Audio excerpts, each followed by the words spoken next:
Russia had told us that Assad had left Syria, that he had left in an aircraft from Syria, but we didn't know what his destination was, and indeed we didn't know where his family was. There had been speculation that maybe his wife and children had left Syria a few days.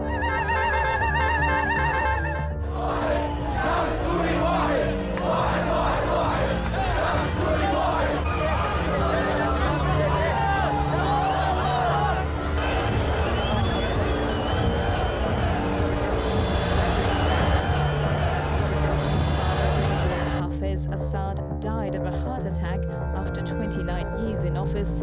His reign officially began here in the Syrian parliament when he was elected unopposed as president.